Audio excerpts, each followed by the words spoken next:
This is George Newbern, the voice of Superman, and you're listening to the DCAU Review, hosted by Cal and Liam, streaming at DCAUreview.com and on your favorite podcast app.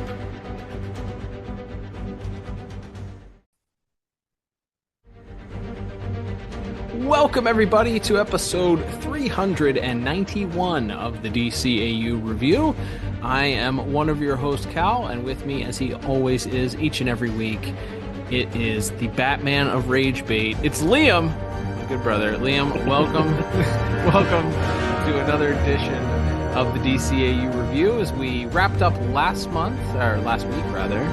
with a month of Superman-themed reviews, with only for the second time in the history of this podcast with a review of the 2006/2007 animated series called Legion of Superheroes that also happened to feature the Man of Steel. But as we talked about at the end of that episode, we've moved away from the Man of Steel, and we are back in the DCAU proper here for the month of March, at least at the original time of recording.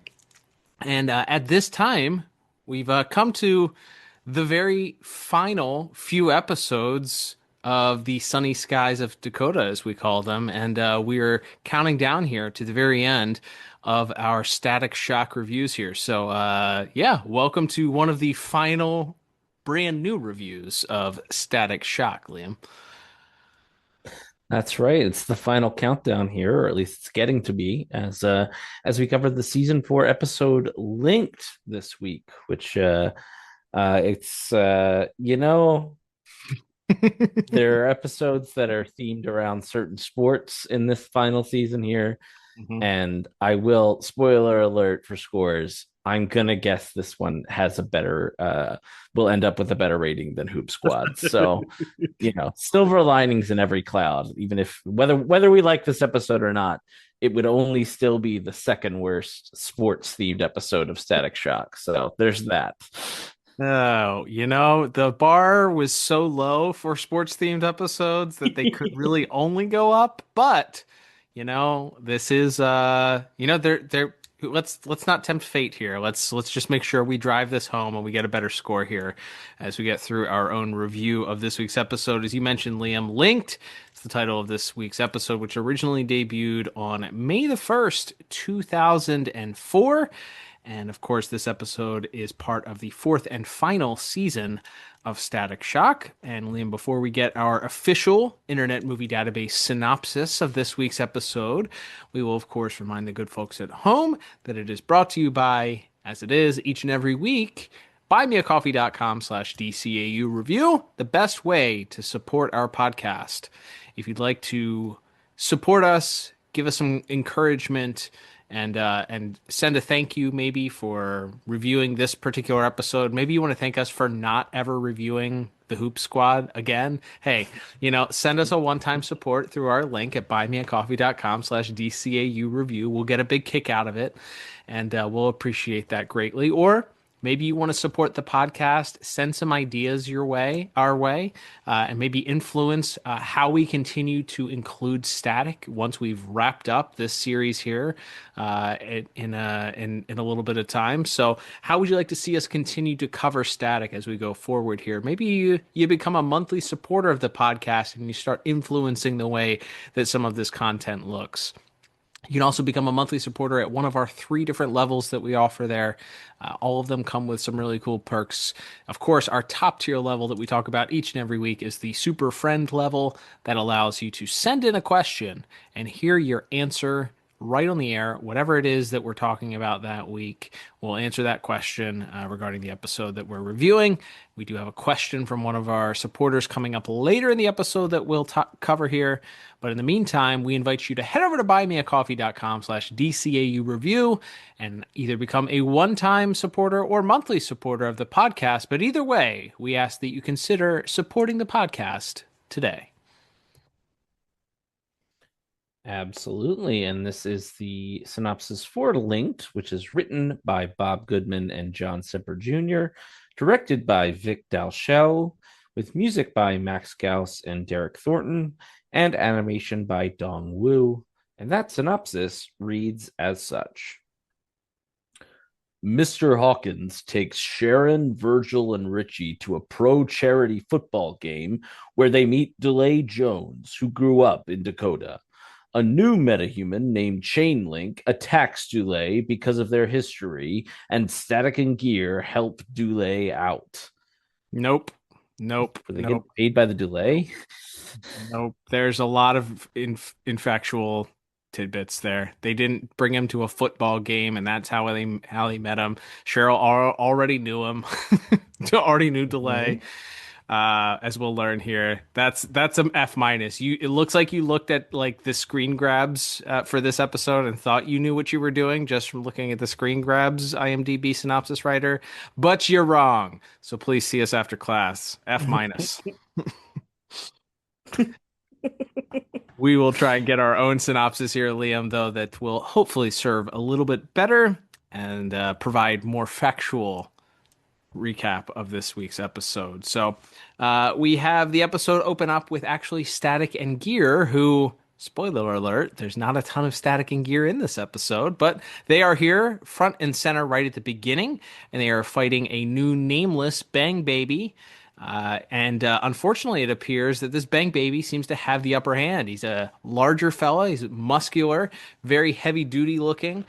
He's got sort of looks like Dr. Octopus type tentacles on his back. And he's giving the boys from Dakota a run for their money. I'll say that. So they, after initially failing with their initial plot or plan A, they decide to abandon it and try a new plan. Nice try. Now it's my turn.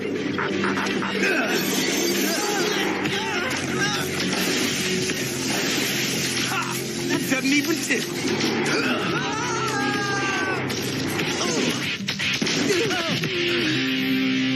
Time we use Plan B. Okay, what's Plan B? Stop using Plan A.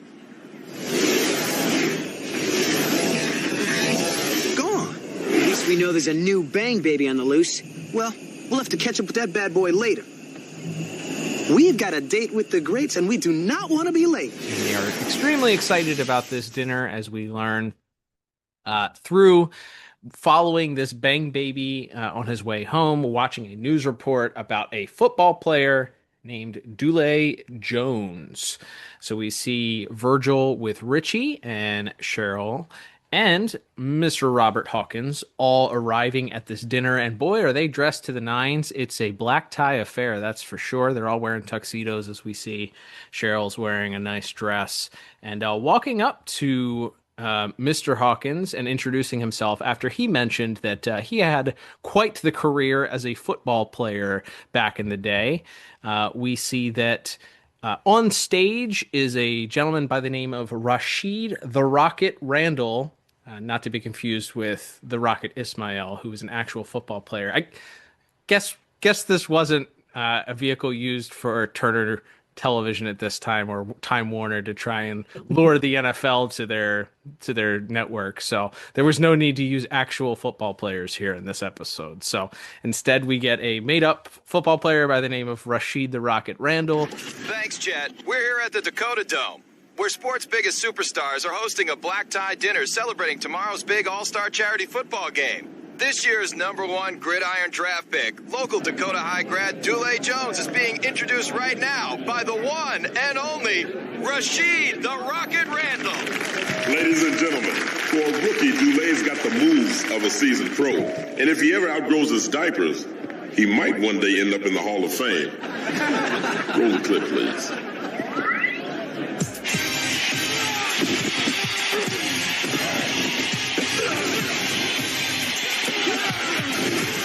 Man, look at him go.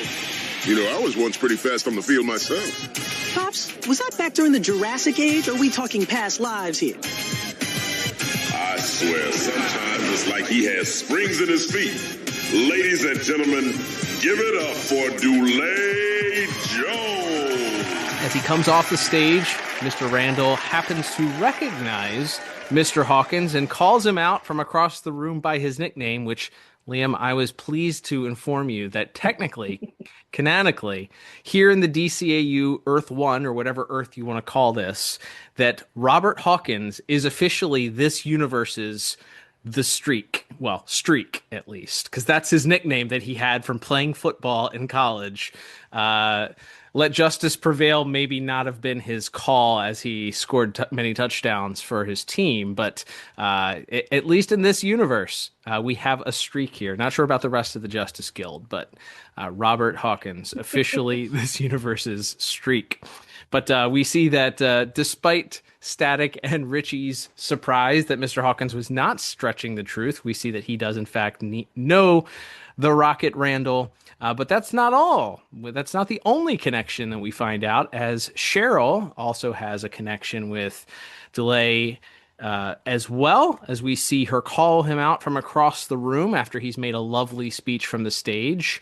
And we see that he's a highly touted prospect in professional sports and is apparently signing very lucrative contracts regarding endorsement deals as well. So Cheryl gives him a shout out from across the room. He comes over, and again, Virgil and Richie are just shell-shocked that they're left out in the cold, so to speak, about knowing the famous people. But we learn that Cheryl's relationship came from Dulé being a local Dakota boy and her being his mentor, trying to help him get out of gangs in the city, and that he credits her with being a very strong mentor and helping him pull himself out of that lifestyle. Dulé! So the punk rookie sees a pretty face, and now he's all smiles. What? I don't believe it. Hawkins? Is that really you? It's really me, Rocket. You two know each other? Oh, me and Streak go way back. Ever since college. Streak? Told you I was fast. Rocket, I'd like you to meet my daughter, Sharon, my son, Virgil, and their friend, Richie Foley. My pleasure. How do you all know Dulé? I went to high school in Dakota. I was kind of a problem case. Sharon was my counselor. She really straightened me out. Aw, you did all the hard work yourself. And now look at you. Wait till you see me on the field tomorrow. You know, you didn't have to treat us to front row seats for the big game. Mind your tongue, girl. I'm looking forward to those seats. It's the least I could do. And in the meantime, Sharon, what do you say I show you my brand new custom Humvee? Great! Have you met my backup group over here? Okay. You guys can come too. But as they're driving, all of a sudden, the Bang Baby from the first scene appears, and they are attacked by him. Virgil and Richie figure out they're on this abandoned road, so to speak, and there's no help to be found. So they realize that they have to get into action and come up with an excuse to leave somehow. So they say that they're going to go get help from the police. They then disappear and quickly reappear as Static and Gear. We see that the Bang Baby, who announces that his name is Chainlink, continues to try and attack Dulé. Dulé ends up escaping and thinks fast, knowing that likely this Bang Baby may be after him, jumps in his car and drives off, which allows Chainlink to escape, chasing after him after quickly foiling both Static and Gear. Static and Gear realize that they better hurry up and get back into their normal clothes so that they can return, so that Cheryl doesn't think anything.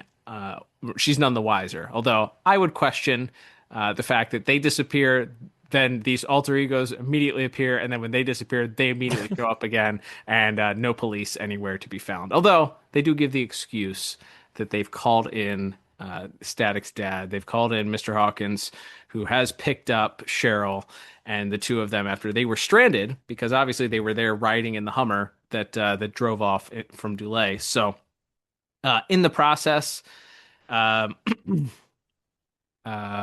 we see that from Dulé's point of view, we see him drive off, and he actually runs into this Bang Baby who's broken into his house. Once he gets inside, Chainlink starts destroying things within the house, threatening him. Clearly, he has some relationship with Dulé. Nice crib, D. Too bad all those $1 million deals made you forget how it all began. Made you forget who you left behind. Made you forget that you could hide what you are. But I can't. No, Troy. I remember.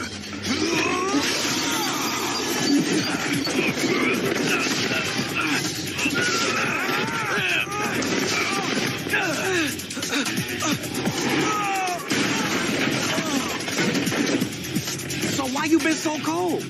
Why you been living large while I gotta swipe what I can to stay alive? What do you want from me? The way I see it, since I can't live the life, then I deserve most of the cash. Say 90%. And if I say no?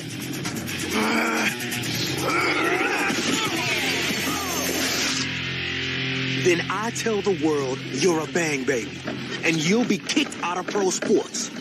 Which sounds better, D? 10% or nothing? So DeLay agrees in order to get him to leave, and we see that he starts working on a plan immediately, but not before returning to the Hawkins house, where he apologizes to them about the incident, saying that he figured that this person was after him, but he didn't quite know what the relationship was. Again, kind of hiding the truth. But he does offer to take Cheryl out to a very nice meal as a make good. And while Richie and Virgil are there, they decide that they're going to place a tracker on DeLay's Hummer. And so that's when we see Dulé and Sharon decide to go out and have their breakfast the next day. And that's when Static and Static and Gear rather, are doing their reconnaissance and following him around. At the lunch, Dulé, of course, gets a nice phone call from Chainlink, who tells him that he needs to figure out what's going on, why he hasn't heard back from him, and how he's going to make Chainlink rich. And Dulé says that he has a plan. He talks in code over the phone so as not to let Cheryl in on what's going on, but makes a quick excuse that he has to leave. He then tells Chainlink to meet him at a factory, and he's going to give him everything that he has coming to him, and says it exactly like that. Chainlink, maybe not the brightest bulb in the box, to say the least. Didn't read the subtext there, but we see a bit of all of this starts to come to a head as Dulé arrives at the warehouse. We see he claims is a former airplane manufacturing warehouse, but there are these gigantic green tubs of acid all around him. But he says that he has a plan and that Chainlink is going to be a part of it, and he's certain to get exactly what he wants. Absolutely. So as they arrive at this factory where there's apparently it's been abandoned, and as we hear from Dulé, he plans to tear it down and build some shopping malls as an investment property, which Chainlink doesn't mind hearing because he thinks that's maybe how he's going to get his cut of Dulé's earnings will be through this sort of money laundering thing that he's doing. However, it's clear that Dulé has other plans, as there are still a few full bubbling vats of acid in place at this abandoned factory, apparently, and so we see that Dulé is going to use his stealthily try to use his own Doc Ock tentacle things coming out of his back to double cross Chainlink and send him flying down into the vat of acid. He does attempt to murder the man at this point. And of course, Chainlink, though, by virtue of also having a bunch of super long, stretchy tentacles on his back, is able to latch back on to the walkway that they're standing on. And they begin to tussle, as it's clear that Chainlink is furious that he's been double crossed by Dulé yet again. Static and Gear try to intervene, and that is enough to get Chainlink to run off. As Dulé kind of realizes a little bit that the jig is up, as we understand that we get a little bit of a flashback here. We explain the secrets of Dulé and Chainlink's past and how they came to be, as we see that they were present as Sharon walks in demanding an explanation. She apparently also, I guess she didn't need a tracker, she just followed him. So she's a better detective than Static and Gear, apparently. Mm-hmm. But Sharon is there sort of demanding an explanation along with Static and Gear, who are still standing by. And so Dulé begins to explain that while working with Sharon, they mentioned Sharon was his counselor, his school counselor.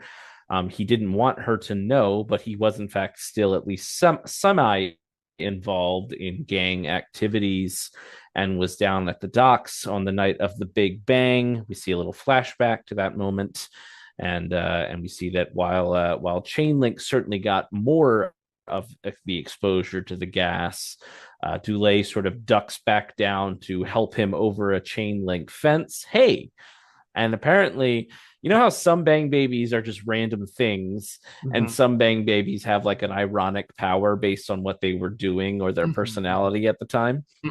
These guys get it because they were touching a chain link fence, apparently. So they became, and so they're Doc Ock. Right. But because Dulé breathed in less of the gas, he is probably a little less powerful, and also he does retain the ability to retract those tentacles back into him, and so the average person wouldn't have any idea that Dulé is in fact a bang baby at all, whereas Chainlink doesn't have that option, and so we see that's sort of the conflict here. Sharon, are you all right? What did you do? I was defending myself. You came here planning to do away with him, and you're a bang baby? Why didn't you tell me? Because you thought I wasn't gangbanging anymore. But I was. Me and my homie Troy. That's how we ended up at the Big Bang together. I didn't want to go. Troy said we had to back up our crew. But let me tell you, when the heat came down, it was every man for himself. Nobody knew there was Big Bang gas down there. But we found out about it the hard way.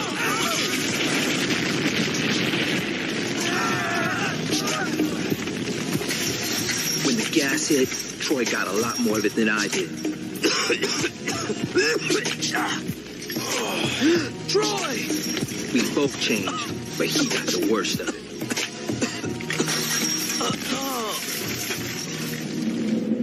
Chainlink can't hide what he is, but I can. I was headed for the pros before any of this. It wasn't fair for me to have to lose all of that. So you kept it a secret till Chainlink started shaking you down. And that's why you tried to get rid of him, because he was going to expose you.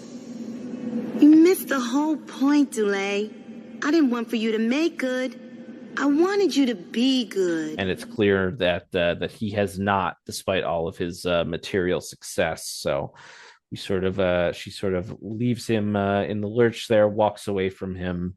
And from there, we cut to the next day as we see that the charity football game is going on as scheduled, although Dulé is not playing in it, as we see the first half going on. And there's some football going on here. And then we get to halftime, and we see Dulé saunter out into the middle of the field. He's handed a microphone, and he gets a single spotlight, like he's Linus in Charlie Brown Christmas. And he comes clean. He comes clean, but instead of about the true nature of Christmas, he talks about his true nature, and that being that, of course, he is a bang baby, and that he has been lying to the public and to everyone, but that at this point in his life, he feels like he needs to be honest about it and just accept the consequences. But before he can finish his little speech and maybe apologize properly to Sharon, he is interrupted by Chainlink, who is now even more incensed as he sees that his meal ticket has thrown away his primary source of income, which doesn't exactly make him happy. You can't blackmail a guy if he just spouts out the information himself. So there's another big tussle here. Static and Gear again get involved, but they're also overmatched. Chainlink has this sort of vaguely defined power where he can absorb things through his tentacles. Like he absorbs a metal door at one point. He absorbs electricity at one point, but so I'm not quite clear how that works, but and why only he can do it, I guess because he breathes more gas, so he got a weirder power. But regardless, he is sort of overmatching Dulé and Static and Gear. It looks like it's not going well for our heroes, but then we get the Chekhov's Rashid the Rocket Randall, the veteran football player that we met at the start of the episode. He and players from both teams decide that it's time for some teamwork. he calls a play, and they all go run out and tackle this guy in the middle of the field, which is quite amazing. And with the combined might of the all-star charity football teams and Static Gear and Dulé, they are finally able to overpower and put Chainlink down for good. And afterwards, we see that we cut back to a little bit later. We see Sharon talking to Dulé again, telling him that she's proud of him, and we get a little discussion with Mr. Hawkins.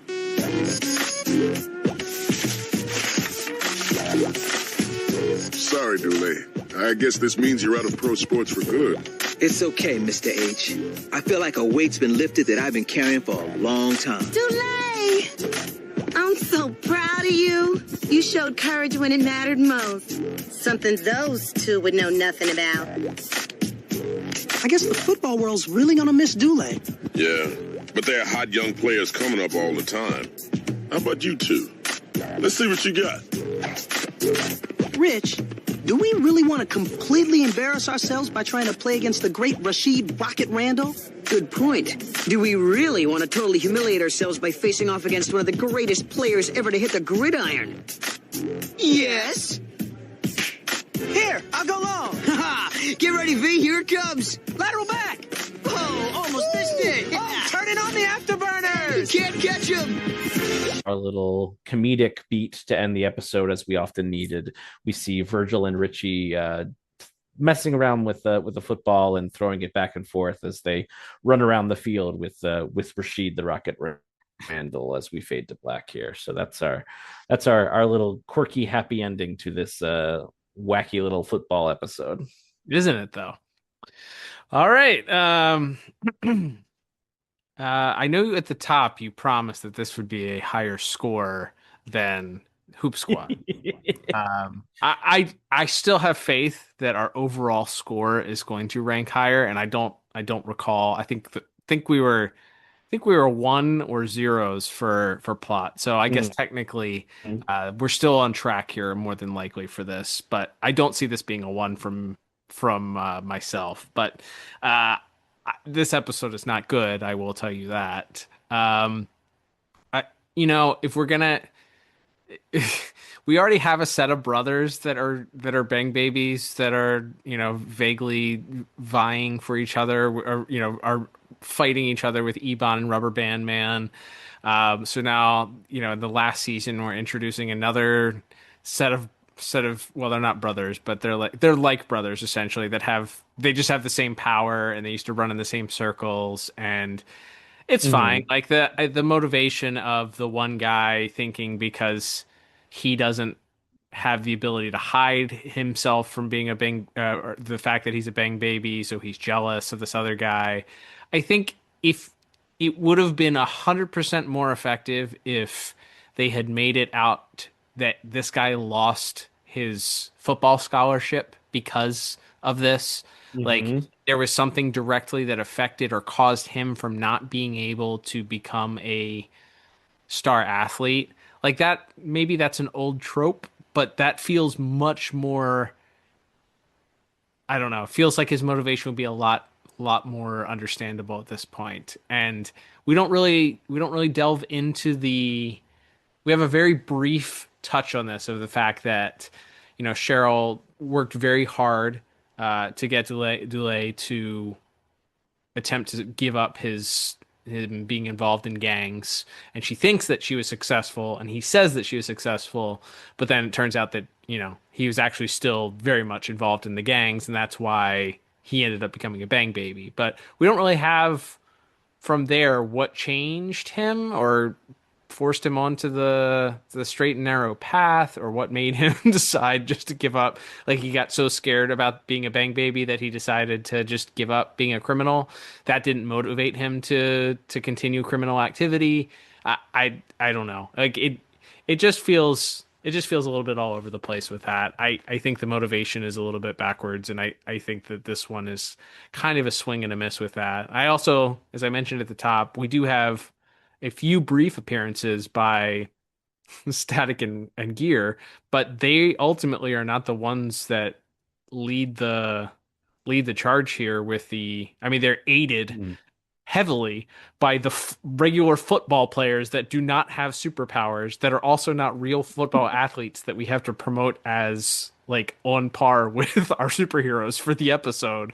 So I don't know why we made them like a huge part of the resolution of this episode. And I get wanting to show that the character of Dulé has grown at some point, so he ultimately isn't afraid anymore to show that he's a Bang Baby. He's willing to sacrifice it, and ultimately is the person that helps take down Chain Link. But I don't know, it just feels a little bit too much by that point. I also think it's very funny whenever we've talked about this. I think maybe in the last the Static episode where there's the giant bugs, like the giant spider and the giant cockroach. It's very funny to see how Eastern animators animate NFL or football plays. We'll talk about that maybe in animation visuals, but it just takes me out of it when the guys are the way they're running on the field, and we're watching. Why did we spend so much time showing fake football, like a fake football play? I don't know. It just it took me out of it just a little bit. It's like I would much rather give that time to seeing Static and Gear,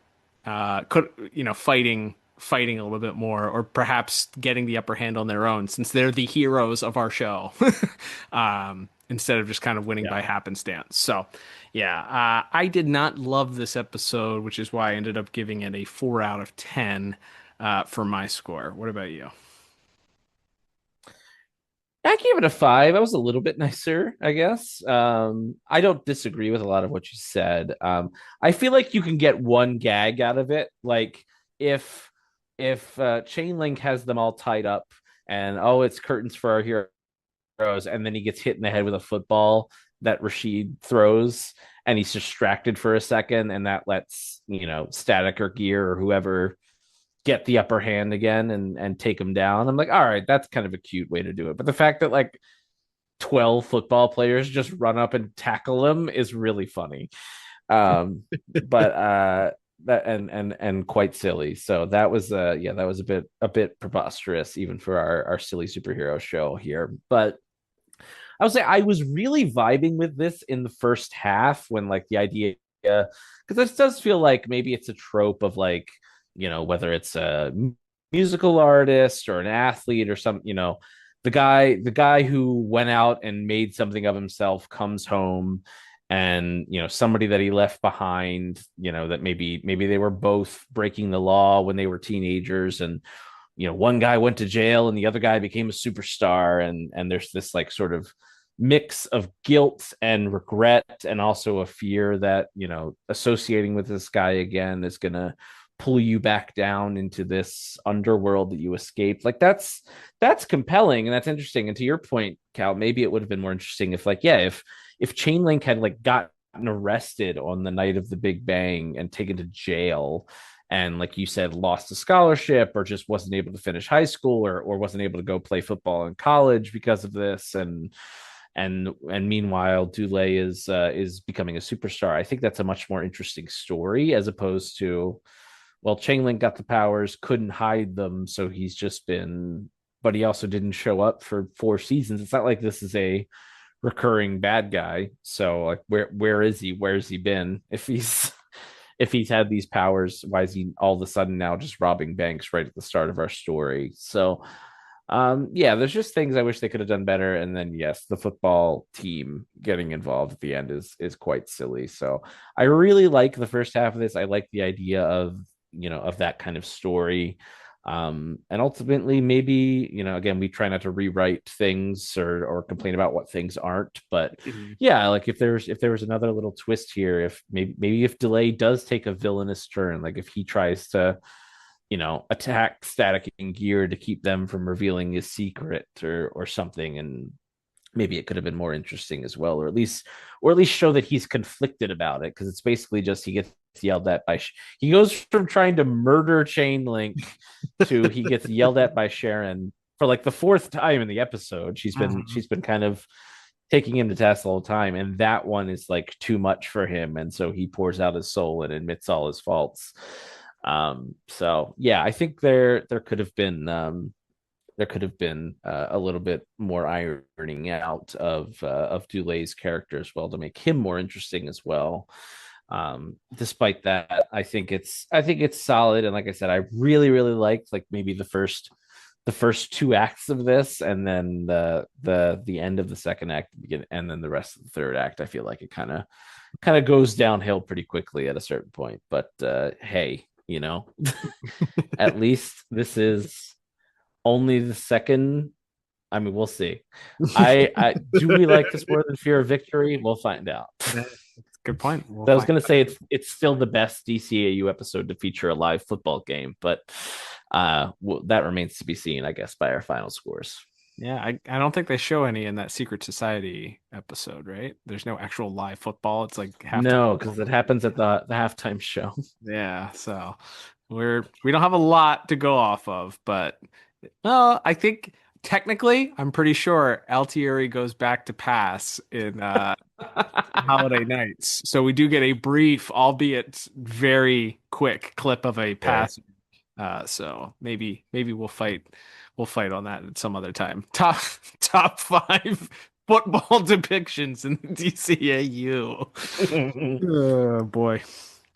All right, let's move on to our next category, which is animation and visuals. As you mentioned at the top, we had Dongwoo as the animation studio for this episode. We had director Vic Dal Chile. I am probably butchering that, regardless of how I pronounce that. Of course, we also had Bob Goodman and John Semper Jr. working on teleplay and the writing as well. All right. I already briefly mentioned it, so I will just kind of get it out of the way. But it's hilarious, as we just sort of alluded to, when Eastern Animation Studios have to depict Western, a sport that is nearly only featured in the Western hemisphere of the world, being professional football. So that immediately is always very funny to me. The certain angles that they use, the way that the guys are running at the camera, the way that they throw the football is always very funny. Like the throwing motion is very funny because there's a very unique way to throw a football. It's not thrown like a baseball, but you wouldn't know that from the animation, I would say, for this episode. So I will say that. Also, I laughed at they tout very early on in the episode that Dulé is given the Hawkins family plus Richie front row seats to the game, and the seats that they get are literally a bench on the field. Which is not typically something you would see in a professional sports setting. I know it's a charity game between these teams, but in any sort of professional sports setting, maybe outside of basketball, I don't think you would see people sitting on a bench that close to the. I was gonna say not during the games at the very least. You'll see The Rock or somebody on field at a Miami game or something before it starts. But the celebrities and the former players and whoever all go up to the owner's box or whatever to watch the game normally. Yeah, they're not usually just on a little bench. It's not much of a VIP experience. You're just there's no food or drinks. You're just sitting on this like stone bench in the middle of nowhere.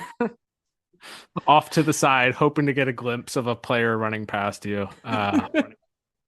Yeah, not the best experience for the Hawkins family, but I digress. As far as things I did like, I do think that the Chain Link character, even if it is seemingly directly influenced by Otto Octavius here, I do like the way that his tentacles move. I don't quite, as you mentioned in our plot synopsis, I don't quite understand how his powers work. He like absorbs a bed frame at one point in ripping it apart, and he also, as you mentioned, absorbs a door. They throw metal things at him in the third act, where they realize that he's absorbing things, and he actually grows in size like the freaking Grinch's heart. Mid-fight. So again, I'm not quite sure how the powers are defined necessarily, but as far as the way that he moves, I thought that the animation was pretty smooth, the way that the tentacles move, and then especially when you have him and Dulé both kind of tentacle fighting, especially on that little trail, whatever that is, that little the ramp or the little thing that's hanging down, piece of scaffolding, I guess, that they're hanging on above the boiling acid vats. I did think that they looked cool. I liked the way that Dulé's tentacles kind of sneak up back behind him. I do question his thought process in thinking that the tentacles on the other guy weren't going to be long enough, I guess, to catch himself from falling into the acid. But okay, sure. Yeah, so I do like the way that he looks too. Chainlink looks cool. I like he's got a cool do-rag that he's wearing or a bandana that he's wearing, which is awesome. He looks intimidating. He kind of looks like he looks like the Roadblock G.I. Joe design from the G.I. Joe Extreme days, like very cool looking. But yeah, the the football action left a little to be desired. There's not a ton of Static and Richie or Static and Gear in this episode, so there's not a ton. Static gets to show off his powers by getting buried under rocks and then breaking out from underneath of it with like the static ball, and he shoots some electricity, and Gear throws a couple of gadgets, as I mentioned, that are quickly foiled or absorbed. I think when he throws in that final battle, he throws like the containment ball that's supposed to tie him up, and he absorbs it. But there's not a ton for them to do, despite having one, two, three or four different interactions with our villain. They're very short and to the point, and they get overmatched very quickly in all of them, it seems. So I do like when Static gets to fly in eventually, and he does pull down the scoreboard on top of Chainlink. That's kind of a cool sequence, but not a lot else here that I had as far as notes are concerned. What about you? Yeah, I just had a few minor things. I do like the scene in the weird chemical factory, just because that's not a usual Static type of fight environment. I feel like it's way more BTOS coded. So that's kind of a fun environment. And attempted murder is always interesting to see, and how it's depicted on these children's shows is interesting. So I like that, and the way that the two Doc Ock guys fight each other is kind of interesting. I think that's a lot of fun. And then a lot of my notes are just minor little like sight gags that I thought were pretty funny. Like when Dulé goes out into the field, I already mentioned it was really funny that he gets a single spotlight on him, and I think that's hilarious. And then they cut to like the rest of the crowd. They cut to like the crowd, and they cut to Virgil and Sharon, and then they cut over to like the cheerleaders, and then the mascot's head just like pops into frame, like the mascot has been scandalized by this admission, which I think is a really funny bit. And then my other note was that when the football players line up in formation before they're about to launch their attack on Chainlink, like Rashid calls out the play, so to speak, and they all start running except for one guy in the background who turns and runs and jumps over the wall and heads into the stands and runs away, which I thought was really funny. And I kept waiting for like that guy to be like, he was going to be like the football sniper, and he was going to be like throwing footballs at Chainlink from up above or something. But no, there's just this one guy in the background who just turns tail and runs away while the other ones rush to face this guy. And let me just say, that guy is correct. That is what you should do if you're a regular man. and you're fighting a weird Doc Ock guy who can absorb electricity or something. But I thought that was very funny. So yeah, some good little sight gags here. And then I can't remember if we mentioned this before or not, but this is according to the DCAU wiki, this is the official debut of Gear's rocket skateboard. So for some reason now Gear, even though he has like the little Iron Man jet boots, and I feel like backpack sometimes is like a jetpack as well. Now he also has a flying skateboard for some reason, the hoverboard from Back to the Future also. Right. Yeah. Why we needed to introduce yet another gear gadget this late into the in like that that just helps him do something that he already could do. Don't ask me why that's I prefer the rocket power rollerblades, to be honest. Definitely. So that's I was kind of curious. It's another one of those things where, as we often rant and rave about, if they were making static toys at the time, I would have been like, well, obviously they're gonna do, rocket skate gear, toy tie-in with this. But unfortunately, we never got the static merch we deserved. So yeah, I don't know. It's just gear just has a rocket powered skateboard for some reason now. So here it is. And I thought that was, again, that's just funny. I just like, but also maybe it's because if you were like this super smart and mega intelligence, but also still like 15, you probably would just be like, I bet I could build a skateboard that flies. That sounds cool. Like, to an early 2000s teenager, that is kind of something you're like, well, I could just do it because I can. And I guess if you're a teenager, that's fine. But I did think it was really funny. It's like, oh, he built something to let him fly when he can already fly. Is fascinating. It's like there's an episode of Teen Titans where Beast Boy really wants a moped, even though he can turn into a bird. That's kind of what it reminded me of here. So that all being said, I think it's a solid episode visually, although it lacks maybe a lot of spectacular flair. So I ended up on another 5 out of 10 for my visual score. Nice. I just went a point higher. I went a 6 out of 10. And even without knowing that Mr. Semper Jr. was responsible for the teleplay for this, obviously he wasn't the one animating it, but just happened to see that link afterwards. But I think that the way that the tentacles moved and some of the cell shading reminded me of, do you remember the Scorpion episodes of Spider-Man, the animated series? Like, I think there was a shot maybe in the opening credits of like the tail smashing into like a brick wall. Like, that's what the tentacle things reminded me of, the way that they moved and stuff. I mean, it might be the Doc Ock arms acted the same way too, but that's what it drew me back to with that. I was like, that looks like that. It has that same kind of smoothness to it. So I did think that there were at least it looked interesting in some periods, in some of the action pieces there. So 6 out of 10 for me, just 1 point higher.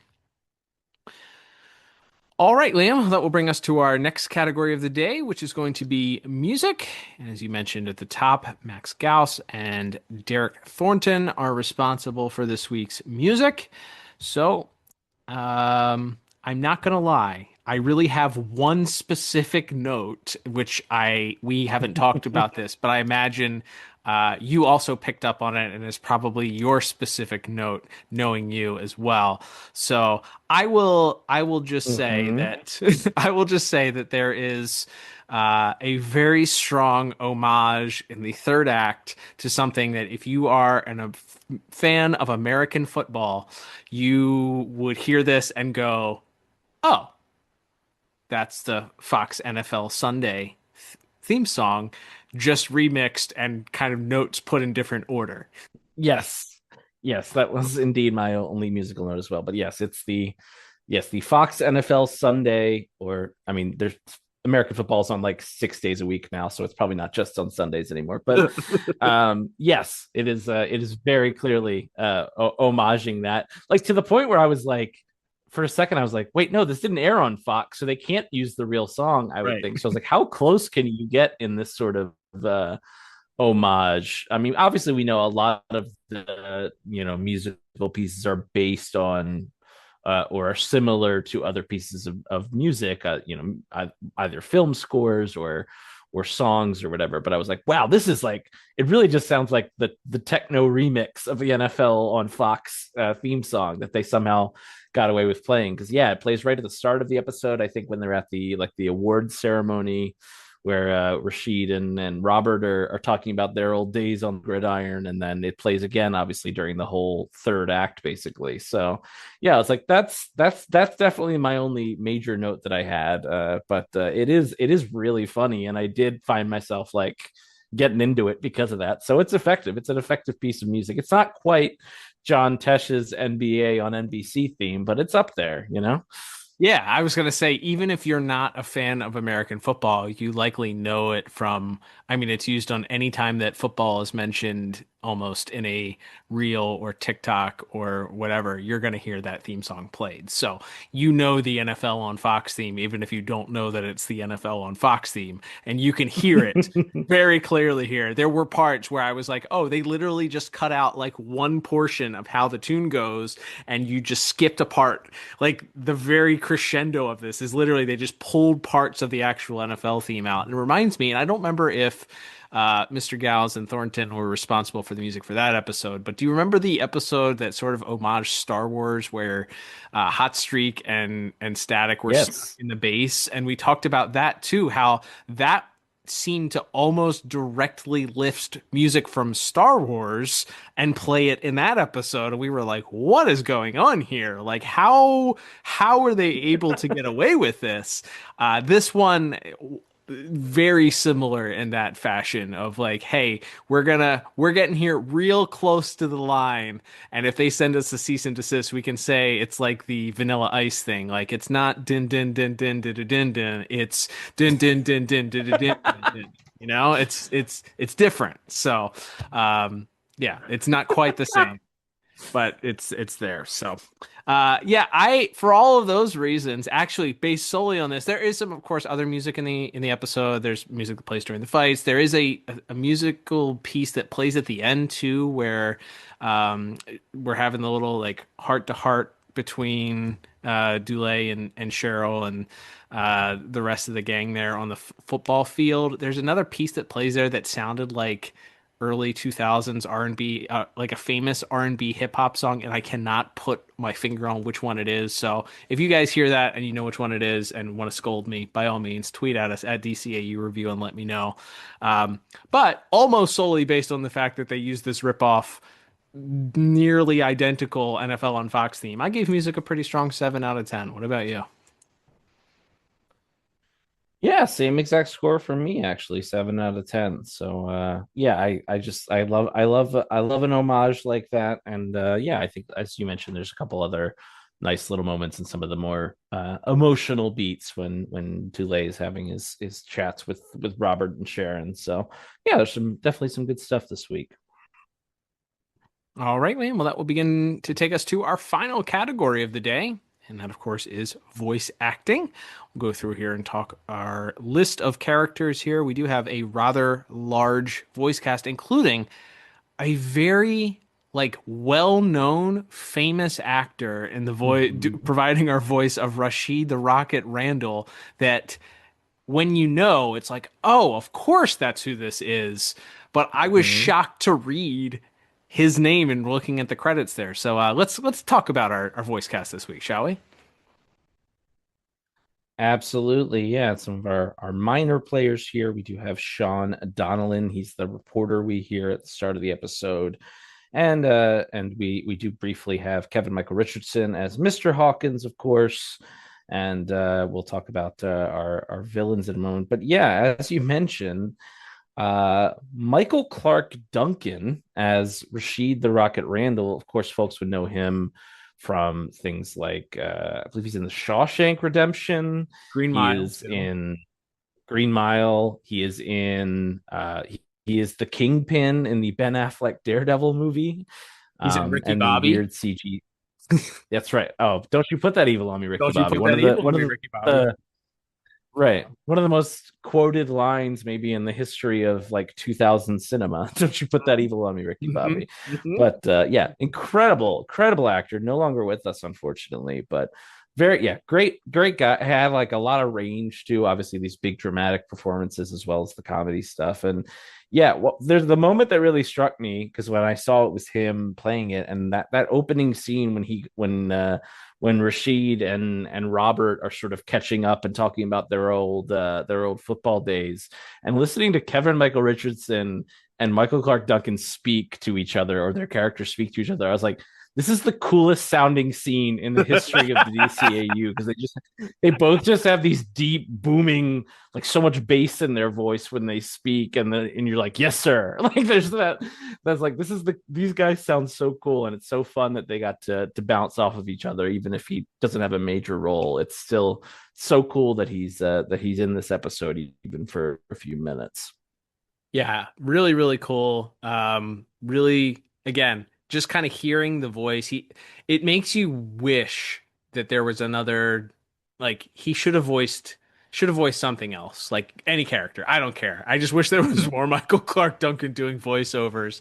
Unfortunately, he left us in 2012, so not an option these days. But very, very fun to see that cameo there as a name that you would not expect to show up necessarily, but when you hear it, like I said, it's undeniable who it is. You're like, oh, of course it's him. Like, and that makes sense as to why the delivery of those lines is so smooth and why it feels so natural. It's like, oh, it's one of the greatest actors of the last 20, 30 years in this role. So yeah, of course that makes sense. I will briefly say, without any comment here, my favorite notable thing about Mr. Michael Clark Duncan is the formerly romantically linked to former Trump administration whistleblower Omarosa. What? That is earth-shattering news to me. I cannot lie. I believe they were together when Mr. Michael Clark Duncan passed away. Oh my gosh. Well, no accounting for taste. That's right. All's fair in love and war, as they say. But yes, R.I.P. to Mr. Duncan. It's so cool that he got to be here, and to be in this series is obviously quite a treat as well. But elsewhere, we do have almost feels like we should talk about Static and Gear now because there's so little plays. But we'll just mention Jason Marsden for now. As Gear, not a lot for him to do in this episode. He's got some exposition and some reaction. He's reactions to everything going on, but not much for him to do.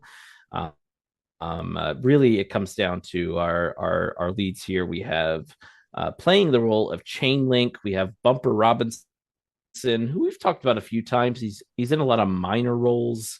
I know he plays Terry's friend in Batman Beyond, and also a few other DCA roles to his name. Lots of. He was Slipstream. I would say he has several different Static villain roles prior to this. He was Destruct, Slipstream, and Slipstream. And I don't remember who Royce Axelrod is, but that's also another bad guy, I think.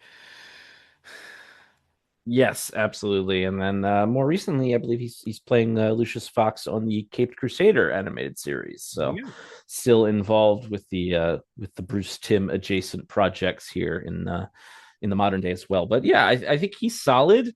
I feel like because again, usually his characters I feel like are a bit more straight laced, so he's got a bit more edge to him. Like this is probably because he has so much of the lion's share of the dialogue, because really all of the drama comes from Dulay's interactions with him and with Sharon that we'll talk about in a moment. But yeah, I think Mr. Robinson as our lead villain here, who's like to an extent kind of has a reason to be angry, like his he feels like he was left behind, like his friend left him in the lurch and didn't look out for him and all of this, even though obviously he's making terrible decisions and robbing banks and threatening to kill people. He's not a good guy at all, but you do have at least a little bit more of a three-dimensional motivation in the sense that he's got this like revenge streak in him beyond whatever other bad guy stuff he's up to. Yeah, I really enjoy, like, he clearly has some pretty strong voice acting ability. I think that's probably why he ended up getting multiple villain roles here in Static. It makes sense.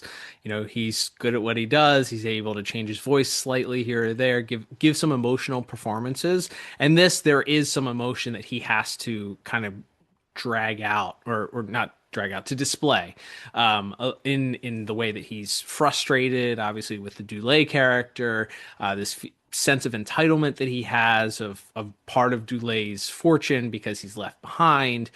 So some of that comes out. We don't get obviously a ton other than that middle scene of them going back and forth, the rest of it is kind of him just attacking and and having some exposition in various parts, and then kind of verbal sparring with Static and Gear.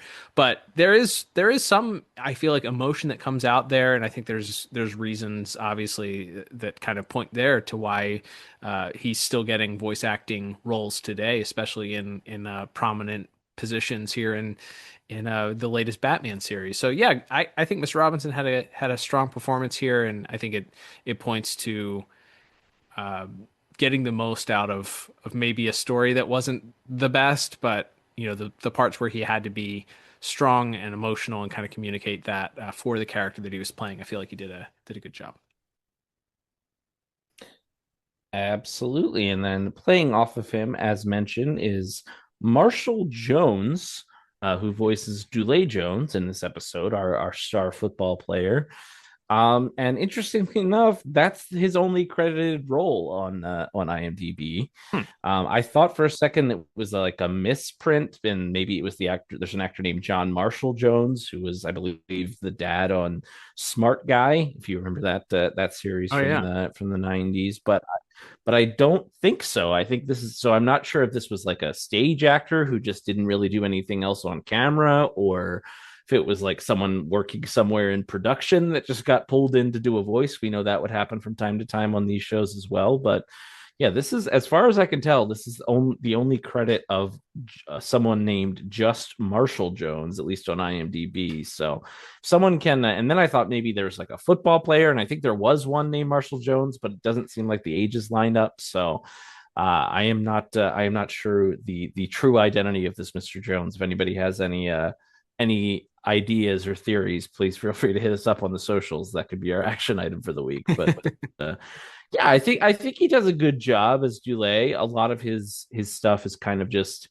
a guy he knows his whole world is coming apart, and he's kind of trying to desperately pretend like nothing is wrong, even though he knows, like, one way or the other, this has got to, it's coming to an end. Either Chainlink is going to kill him, or he's gonna have to out himself, and there's but he still has this pride, and this pride in what he's accomplished as an athlete and all that he doesn't want to give up. So he's got a lot to do. I think he does a solid job, all things considered.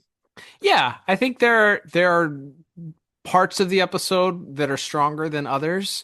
I think there are times where if you just showed me those clips, I would be like, yep, I understand why maybe he didn't have a huge career in voice acting. But then there were other parts where I was like, okay, yeah, he's there's something here. Like I can see it. I can hear it. So I would say it's maybe not a mixed bag, because I think it's more good than bad. But I think there were some definite spots where it felt like he was a little bit hesitant, maybe a little bit nervous, maybe a little bit unpracticed, especially if this is his first and last time voice acting, then it was also the first time he'd ever done this job too. So, yeah, that makes sense. I think it's a little bit inconsistent, but I think more good than bad. Yeah, absolutely. I think he does a good job, and maybe some of that could be credited to who he was working with.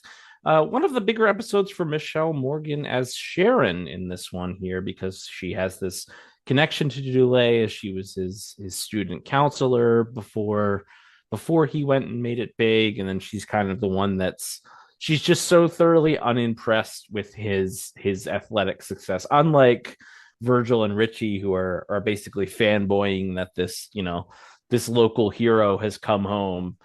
She's just still kind of holding him to this higher standard that she did back when he was a student. So I think I like what they give her, that they give her a little bit something to do besides just be the quippy, annoyed sister that she is in a lot of these episodes. Yeah, she definitely has more of an emotional play in this. I like when she gives him the speech about, hey, like, I didn't want you to just like put on this act like everything was good. I actually wanted you to, like, the goal was not for you to make me think that you were on the straight and narrow path. It was that's not helping anybody. Mm-hmm. We're trying to get you on the straight and narrow path for your own good. So I do think that there is some emotion that she shows there. Disappointment, but also hurt in that disappointment.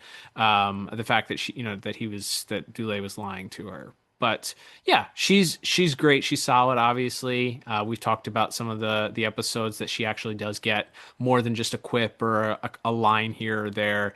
That her talent really does seem to shine through in those episodes, and this is a good example of that. Absolutely. And then finally, we of course have the great Phil Lamar as Static. Not a lot for him to do, as mentioned. Him and Mr. Marston a little bit sidetracked in this episode. So, but yeah, there is some fun, as mentioned, like when he's shocked to learn that his father was actually a big football star in high school. And so there's kind of some fun of him playing off of Kevin Michael Richardson and Mr. Duncan in this episode. So that's probably the most fun. Otherwise, it's just exposition and a little bit of comedy with Richie at the end. But a solid job from Miss Lamar as usual. Yeah. Again, I think that he does take a little bit of the back seat here, and it's a little bit more helping with some of the exposition but there is some comedy there. I like the back and forth that he and Gear have, where Gear says that they're part of his posse, and he says, well, to be part of your posse, he would have to know that we're hanging out with him or we're following him. And he says, well, what does that make us? He's like, stalkers, which I thought was a great line. And the way that he delivered it was great, just very matter of factly. Yeah, we heap as much praise as we can every single time we get the chance to with Mr. Lamar. This episode, not really his episode based on the character story arc here. He is there, and there's some things that when he does get to, of course, deliver lines, they're great, but not as much his story or his episode as we typically would expect for a Static episode. So yeah, good solid stuff, of course, though, in the opportunities that he was given. Absolutely. And yeah, so that all being said, I think maybe best based on the strength of Mr. Robinson as Chainlink, and certainly our amazing guest star with Michael Clark Duncan, I ended up on a pretty strong 8 out of 10 for my voice acting score. Nice. Yeah, I just went 1 point lower. I went with a 7 out of 10. I do think that this is arguably the strongest score of the day from both of us. It's the same as my music score, but you could give the edge to this, and this is your highest score for the day. So yeah, that says a lot there. It's an episode where maybe our plot wasn't the best. Maybe there wasn't as much to go on animation wise or visual wise. The music was strong enough, but the voice acting in this case carrying it in a way that maybe we needed in order to make sure that this didn't end up in one of those lower ranked parts of the archives. So yeah, good to see us giving some higher scores here to some voice actors that definitely deserved it. All right, Liam. Well, that will begin to wrap things up here. So let's total up our scores, shall we? And totaling up my scores for the evening, we have a total of 24 out of 40. What about you? I believe I ended at just 1 point higher at 25 out of 40. Yes, indeed. Rewatchability. I think this is pretty irrelevant to almost anything. It's irrelevant to the show. It's irrelevant to the DCAU as a whole. There's nothing that if you skip this episode when you're watching your static, doing your static watch through, that is going to make you miss anything. I think arguably you could say, well, if you wanted to see an episode where Michael Clark Duncan has a minor role in it, then tune into this one. But unless you're a Michael Clark Duncan completist, I don't know that you're looking to watch everything that he's ever been in. But who knows? Maybe there's somebody out there. But overall, I'd say this is a skip. Yeah, I would tend to agree. There's not much here. No recurring villains or anything. And yeah, these characters don't really come back. And it's like I said, it is a nice little story for Sharon, especially maybe, who doesn't get a lot. But yeah, hard to say that this really is important to the series overall, and certainly not important to the DCAU, despite the debut of Gear's rocket skateboard. Yes, who could forget? Remember where you were when you learned that this was the episode that debuted Gears Rocket Skateboard. All right, Liam. Well, that we can wrap things up for this week's episode. Thank you, everyone, for tuning in, as you have each and every week. If you'd like to support the podcast, we have several different ways to do that. We invite you to join us on social media at DCAU Review, whether that's on Twitter, X, Instagram, or any of the other ancillary platforms that maybe don't get used as much, but we'll check in from time to time. And if we see some sort of communication from you there, we will do our best to respond at that time. You can also, of course, follow us on your favorite podcasting app. The big two, of course, Apple Podcasts, Spotify. If you're listening on Apple Podcasts, you want to leave us a 5-star review, and you live here within the United States, as a thank you, we will send you a little thank you gift if you take the time to leave a 5-star review for us. Not only does that get you a little gift, but it helps us out because then allows that all-powerful algorithm to understand that more people need to hear us. And then, of course, if you listen on Spotify, you're a Spotify guy or gal or person, then, leave a 5-star review there too. And how can you do that? You can actually just rank us with 5 stars and then just comment on any of the episodes. Commenting on episodes helps the algorithm. Rating us 5 stars helps the algorithm. Really interacting with us in any way on those platforms helps us. So thank you for those of you that do listen and comment and leave reviews. We certainly appreciate it. You can also, of course, check out the show notes on your platform of choice. There you will find the link to our shop. You also find the link to our Buy Me a Coffee, as we talked about at the top of the episode, buymeacoffee.com/DCAU review. It's the best way to support the podcast. And as we mentioned, 2 ways to do that. You can become a one-time supporter of the podcast or monthly support us at the monthly level. By doing that, you get some perks that come with that. At all 3 levels that we offer, including our top tier Super Friend level, which allows you to ask a question, hear your question answered on the episode that week about the episode that we will be reviewing.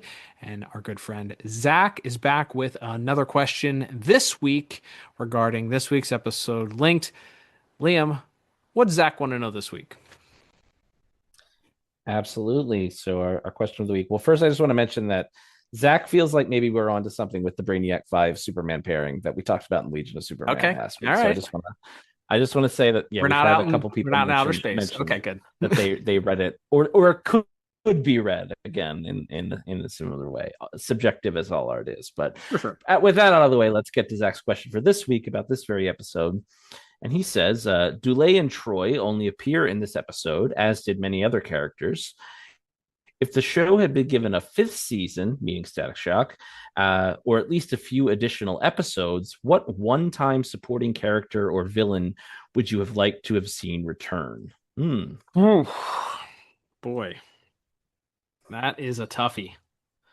Yeah, my thought immediately went, and I'm gonna have to look up her name while we're sitting here, but the girl that went back in time, that I think it's the episode where Virgil meets his mom. But I think that's such a strong episode, and maybe I don't know, something wacky where they get flung back to the Cretaceous period or something, like they chase I don't know, Kangor and Shiv and Static and Richie end up back in some far off past or something. I was maybe not like the America before before a certain age, but something kind of wacky and fun, something lighter like that could have been fun, where they end up in like a prehistoric jungle or something like that. Could have been a lot of fun, I think. So that's maybe my answer. Okay, that's a good one. I think it would be cheating, so I'm not going to do this, but I will say that Zach left the door open. I could say the Joker, because he was only on one episode. I could say Harley Quinn or Poison Ivy, also on one episode. Could say Brainiac, also on one episode. Also could say Toyman or Sinestro, also all in one episode. I won't take that easy route, though, because I don't think that's the spirit of what Zach was asking. So I will say, honestly, I think I would have liked to have seen Professor Menace, arch enemy of Soul Power, make a return because I would love to see another Soul Power episode. Even if it was like, honestly, I think what they could have done was do a Jonah Hex style episode. I'm not saying like Batman or Static finds a cassette tape and plugs it into like a computer and listens to the story happening, but I can imagine him going to like the senior citizens facility that he shows up to in that original Soul Power episode. He sits down and he's just reminiscing with Soul Power, who decides he's going to tell me about your most memorable fight that you've ever had, or whatever, something. Tell him what favorite adventure that you ever experienced, and then we get Soul Power recounting this interaction that he had with Professor Menace. So that might also be a little bit of a cheap out because it's not like modern day, the recurring character showing up. I don't think the octogenarian Professor Menace showing up again would have been very interesting. But I think if we had gotten something with Soul Power involved again, coming back and making an additional appearance and learning more about that character and kind of getting to use that character in a way that would have been memorable. I think that would have been a lot of fun. So that's my answer there to that question. Yeah, that's the right answer. Now that I think about it, Soul Power is so much fun, and the idea of really lay into like the so much of that episode is steeped in that like 70s disco like blaxploitation era, of that holds a special place in a lot of people's hearts. And so like a sort of almost like it almost becomes like a 70s Static parody episode or something. Sure. Could be a lot of fun with like all the jive talking villains and the silly outfits and Soul Power doing his dance after he stops the villains and all that. It's like that would have been really amazing, honestly. So yeah, I won't change my answer, but you definitely had the better one this week. I'll say that. There we go. Well, thank you, Zach, for that question. If you'd like to join Zach, please invite you to become a list. Oh. Well, thank you very much, Zach, for that question. And if you'd like to join Zach in our growing list of supporters, we invite you to head over to buymeacoffee.com/DCAU review. Join us at the super friend level so you have a chance at getting your own question answered right here on the air. All right, Liam. Well, as we mentioned, we are now wrapped up for this week, but before we bid our listeners adieu, we will, of course, preview next week's episode as we continue here, counting down. Please cue the Scorpions, the final countdown here for our Static Shock new reviews. What do we have coming up next week? Yeah, and while this is pretty late in the series for this kind of big reveal, but Static's secret identity is in danger of being exposed, and his father is also in quite a bit of danger in the episode Kidnapped. I'm excited to talk about that one next week. There you go. I said the Scorpions. I was wrong. They sang Rock Me Like a Hurricane. I should have said Europe. Please forgive me. Anybody that was screaming into their phone, look at this idiot giving credit to the wrong 80s metal hair band. Please, it was Europe with the final countdown. We're kicking it off. Play it in your head because we don't want to get the copyright strike. But yes, excited to talk about Kidnap next week with you, Liam. But until then, I'm Cal. And I'm Liam. We'll talk to you on the next episode of the DCAU Review. I still can't believe that Michael Clark Duncan dated Omarosa. They were fiancé. He was engaged to her when he passed away. This has just ruined my week. Anyway, bye.